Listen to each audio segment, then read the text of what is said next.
Hello my lords and ladies, and welcome back to Let's Play Crusader Kings 2, where the French are getting utterly smashed to bits by William the Conqueror's army over here, which is apparently being led by Baron Gilbert, of all people. But in any case, he's winning. He has this guy more than outnumbered. I feel almost bad for him, honestly. But there it is. Yeah, oddly enough, he's wearing Norman heraldry. So I'd be curious to know who exactly is leading that particular army over there. But anyway,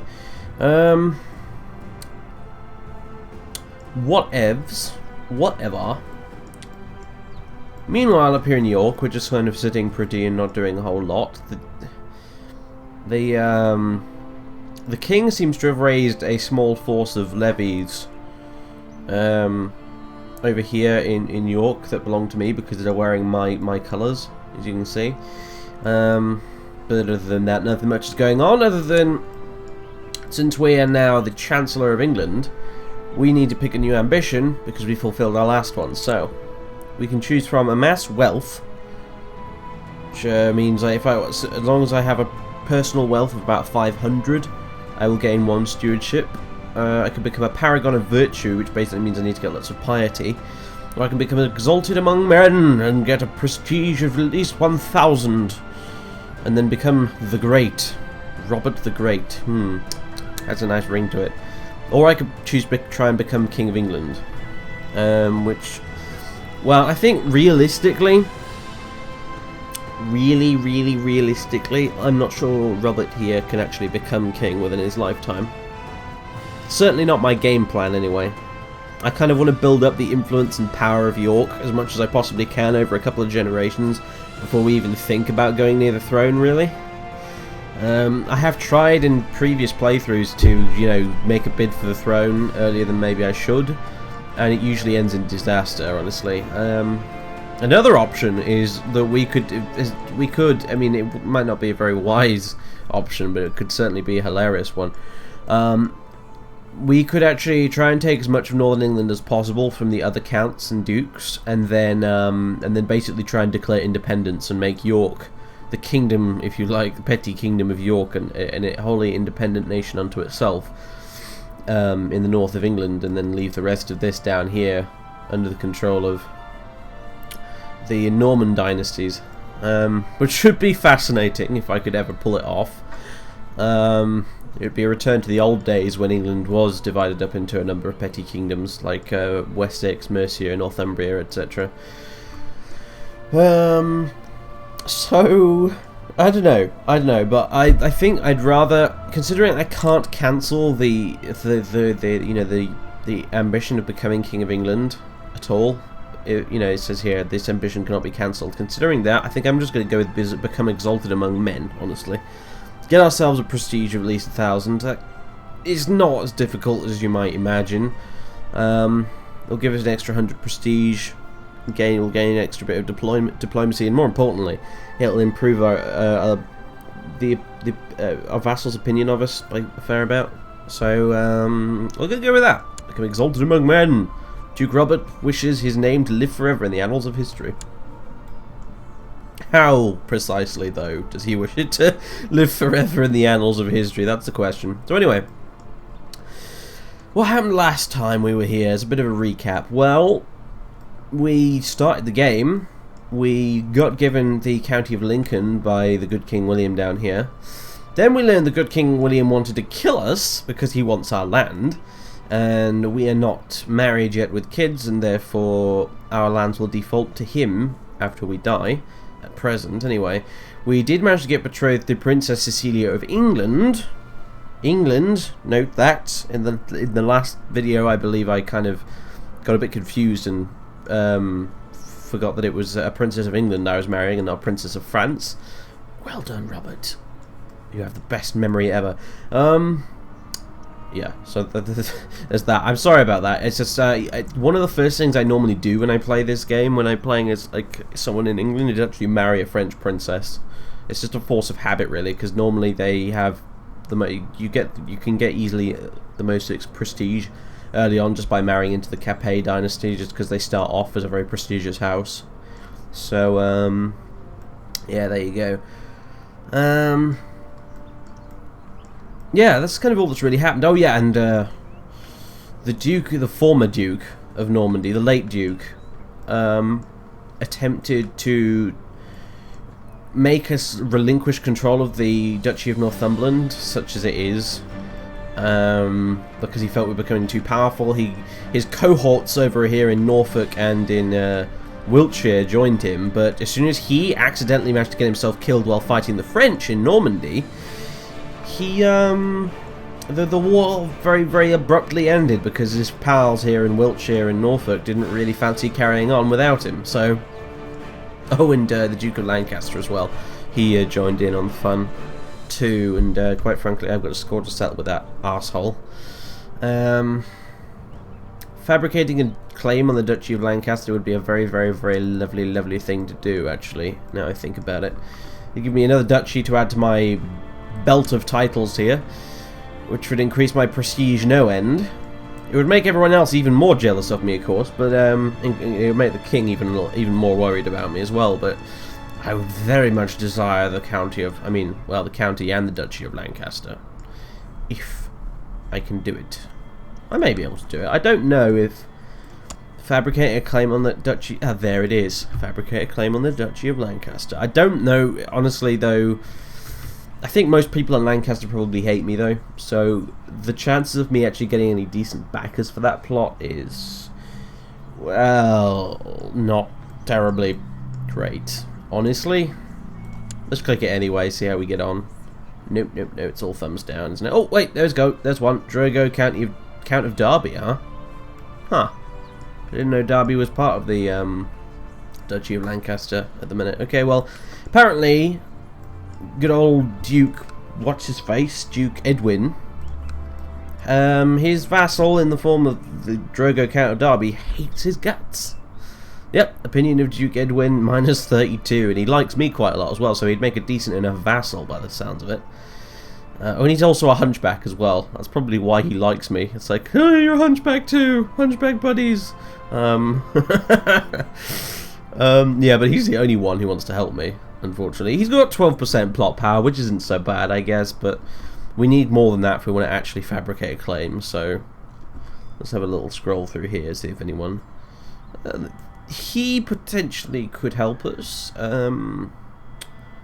He could as well. No, actually he couldn't. Look at that. He could, definitely. This guy's, yeah. He's Ascletin, Mayor of Dorchester. I didn't realise Edwin had so many enemies in his own court. That's impressive. Even for a Saxon. Especially for a Saxon, in fact. Yeah, there are loads of people here we could potentially buy off and get to help us, you know. Anyway, we have other matters to attend to, quite frankly, at the minute, because we have 105 gold. Our treasury took a big-ass hit after having to hire all those mercenaries to go crush the Duke of Lancaster. So we need to kind of recoup a bit of money, and the only way you can really do that is to just sit and wait for a while, really, for the taxes to roll back in. Speaking of taxes, Steward, what are you doing? What is he doing? He's researching economy tech in New York now. Well, we'll need him to start collecting some taxes soon. Even though we run the risk of pissing off the peasantry, because we need more money. We do. We really, really do. I mean, we have a good stewardship score. Thank the bloody Lord. Which means we are getting plenty of money. But yeah, I could go ahead and increase some of that feudal taxation, or increase city taxation or something, but we're not particularly well off in terms of our political relations with our vassals at present, so I don't want to piss them off any more than I already am, by sheer virtue of existing, apparently. So yeah, we do have other things we need to spend money on, though. That's the thing. It's one of the reasons I didn't pick the amass wealth ambition, because we need to be spending money, not saving it, really, essentially. Because we're going to need to fork out for some gifts for our potential plot backers over here in Lancaster. But we also need to do things like we need to upgrade our holdings, we need to build some buildings. Thankfully, we're okay-ish for now in York, because York starts off as, you know, with lots of upgrades, because York is kind of the second city in this period in England. You know, you have London down here, and you have York, which are both equally very, very old cities, and very large cities as well. York began its life as Ibericum. If you've been watching my Invasion of Barbarossa Let's Play, you'll be familiar with it already, which was the military capital of the Roman province of Britannia. So it's a very, very, very, very old city. You know, it's almost 1,000 years old, is York. You know, so as a result, it comes with lots and lots of upgrades, and we're leaps and bounds ahead of a lot of the other towns in the country. But that won't stay that way for long, and we are going to need to do things like upgrade fortifications and improve our ability to gain taxes and that sort of thing. So, and that all costs rather a lot of money to do. So there's that, and we also need to hire some retinues as well, because I don't have any, and I really ought to have some, frankly. Although apparently I can't actually select the retinue tab at present. I don't really know why, but anyway, I'm going to unpause now.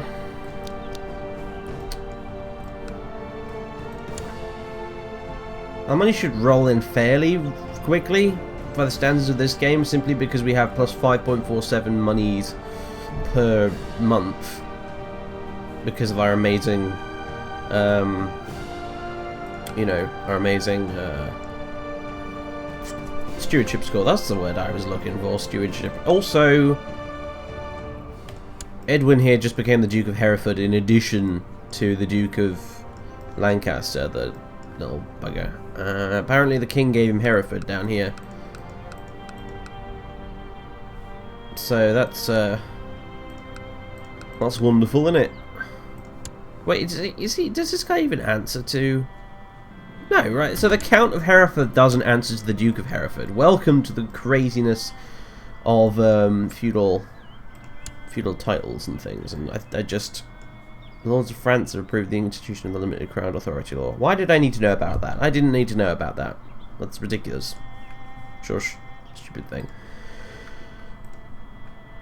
Alright, well, we're clearly winning the war with France over here, which is good news, I suppose. Not that I really honestly care at the end of the day. It would only benefit me really, actually, if King William lost Normandy to the French, actually. It really would. Trying to conquer a kingdom, especially during a civil war when half the kingdom is overseas, is a little bit difficult on a duke's budget. Let's put it that way. Fleets are not cheap things, and you need a lot of boats to carry a decent-sized army across the channel. It's fair to say. Where are you off to? There's 6 of them. The army of Mayor Orderic. The church preaches celibacy, and my friends try to lure me into hedonism by showing me the pleasures of life. Can't really decide if I want to enjoy life or wait for heaven. Okay, so we could go with I can try some pleasures, or I hope celibacy doesn't bore me too much. The celibacy option will give us extra piety and minus 20% fertility, and I can try some pleasures will give us monthly prestige and fertility, so that's a no-brainer, frankly. Don't really care much for piety, it's not as useful as prestige. Your experience in matters of war has increased, and there are many things you will do differently in future battles. What do you focus on? Master the flat terrain, focus on cavalry. Well, there's no point in that, we don't have any bloody cavalry. Focus on light foot, or focus on heavy infantry. Ooh. Basically, we get to pick a specialised military trait for our Duke Robert here, because he has good martial skill apparently. So yeah, that's interesting. I can't quite decide between heavy infantry and flat terrain. Probably someone will tell me in the comments which one was better at the time, but I think I'm probably gonna go with, I don't know, it's difficult to say. How do you tell what kind of terrain something is in this game without having to go by the slightly dodgy terrain map that doesn't really help you very much? A river flows from this province. Yeah, I know, but that's not very helpful, honestly. Right, terrain plains. Terrain plains. Plains, plains. Plains. Oh, it's all freaking plains, isn't it, in England? Sounds about right anyway to me. Plains, plains, plains, plains, plains, plains. Yeah, farmlands. Yeah, okay, right, cool. Master of flat terrain it is. Something worth checking, at least, I think. Someone will probably tell me anyway that I should have picked the other one, but never mind. Oh god, things are happening. King William the Conqueror has created the title Duchy of Cornwall. Ooh, more dukes are springing up across the land, it would appear. I had the wrong map mode selected. So, Duchy of Cornwall. Has he given it to the Count of Cornwall? No, of course not. He's given it to himself again. Look at this guy, look at this guy. Look at all those titles. Kingdom of England, Duchy of Bedford, Duchy of Somerset, Duchy of Cornwall, to the County of Maine, County of Rouen, County of Middlesex, County of Oxford, County of Winchester, County of Dorset, County of Somerset. Oh, and yeah, England won the war. No surprises there. The French's bloody king is incapable. What on earth did you expect? A group of Hedge Knights have come to visit York. Prince Bishop Ethelwyn has met with them and asked for my reply. Welcome them with a lavish feast. We gain the trait Gregarious, we gain 10 prestige and we lose 13 gold. Welcome them reluctantly, refuse them access.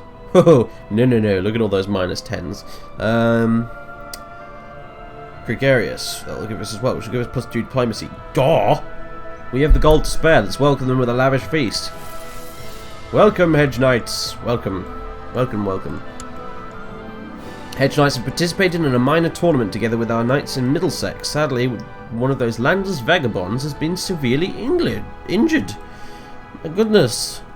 Pay for some medication, send them on their way, or allow them to stay a while he recovers. I see. Right, we gain 5 piety either way. The question is, do we want to lose gold or do we want to lose prestige? And the answer is gold, obviously. So, yeah. Oh, and also Robert's looking a bit older because he's now 30.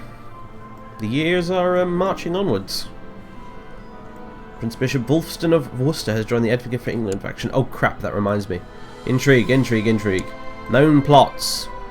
For heaven's sake. Right, you. I'm pretty sure I already asked this stupid woman to stop backing this plot. But whatever. Stop it. I need to keep on top of this, really, don't I? Intrigue.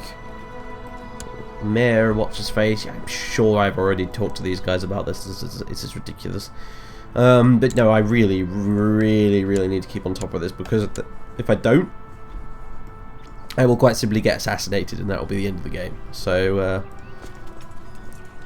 honestly, this takes precedence over just about everything else. Conduct yep. Yep, stop back at the plot, you little bitch. Stop it, stop it, stop it, stop it, stop it! Why can't you all just leave me alone? My liege, your wisdom and mercy are legendary. Yeah, sure, whatever.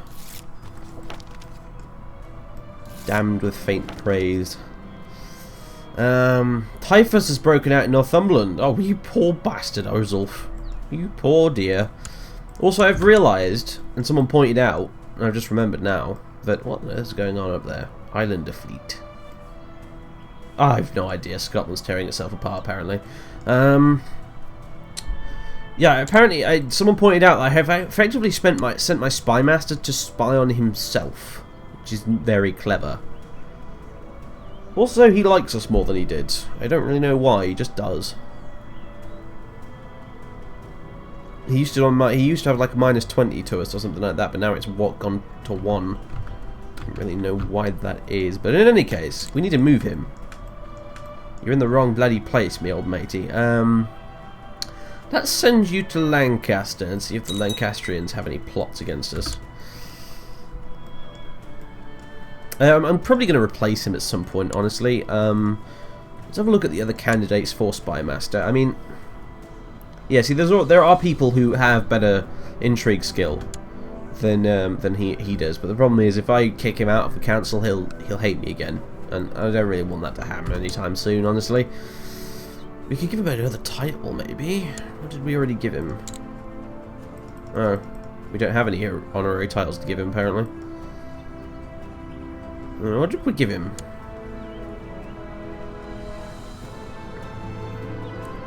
Don't know how to find out, honestly. Count Wolf of Northampton has become the new leader of the Edgar for England faction. Yep, very nice. My liege has a child in need of a guardian and mentor. I could offer the king my services, or leave it to someone else.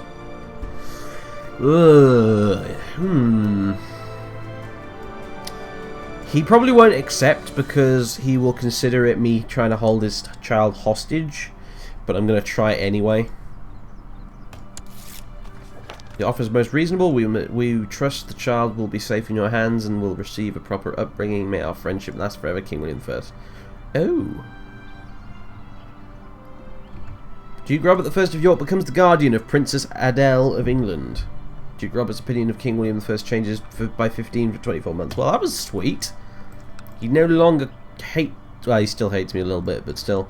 We now have one of his children hostage.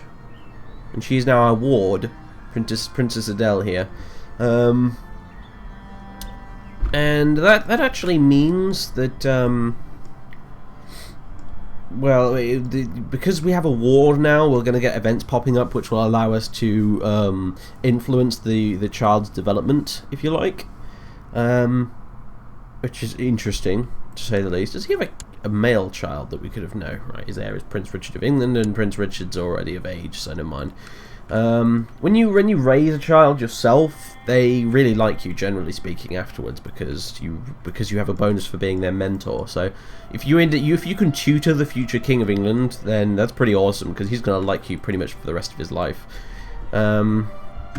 In any case, we have a hostage of sorts. So if we ever end up at war with the king for whatever reason, then that might give us some leverage. I don't really know how that honestly works, but I do know that offering when I've offered to take a ward before, I've had a minus penalty on the chance of success, because it specifically says, I don't know why I'm waggling my mouse over here, but anyway, because it specifically says child would be a foreign hostage.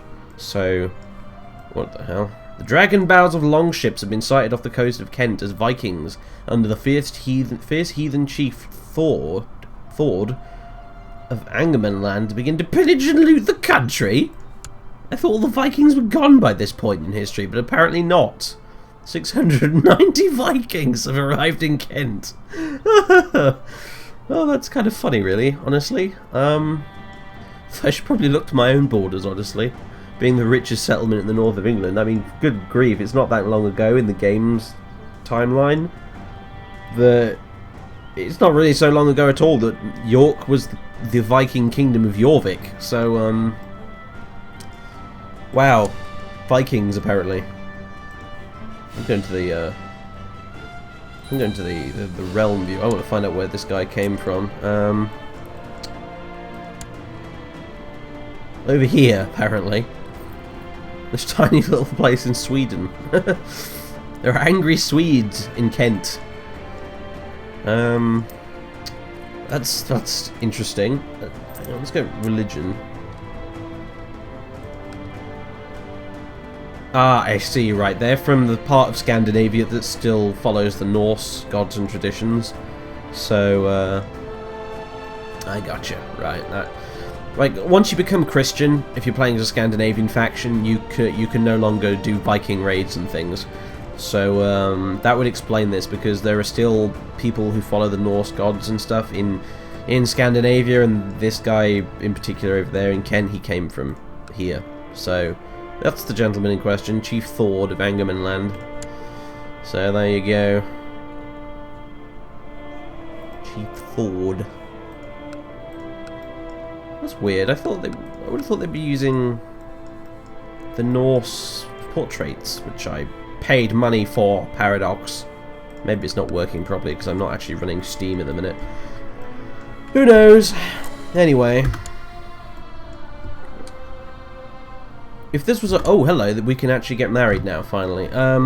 If I was the King of England right now, what I'd probably do is I'd send my chaplain or whatever, if possible. I don't think it even is possible, I could be wrong. Off to try and convert these heathens over in Angerman land to Christianity, because once we could do that, they'd stop raiding us. But anyway, yeah, apparently we can get married, and oh god, the plague is spreading. It's not good. Not good at all. Typhus, epidemic typhus or camp fever is rampant, apparently. Oh dear.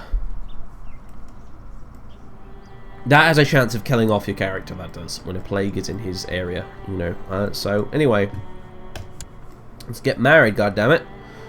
And she's not ugly. Which makes a nice change. She's a mastermind theologian. She's proud and she's diligent, you know. That's not bad, really. There are worse traits you could end up with, actually. There's not a single negative one there. I don't consider proud a negative trait, so... Nice. That means both the parents have the proud trait, I believe, which means the kids might well get it too. She's also diligent, and yeah, well, mastermind theologian. It's not bad at all. Sweet. Okay, let's get married. Let's get hitched. How do I do that? I've completely forgotten. Right, I'll just click that. Okay, right, there we go. Cool. 12 prestige for marrying into House de Normandy, and 100 from marrying the relative of a king. Go.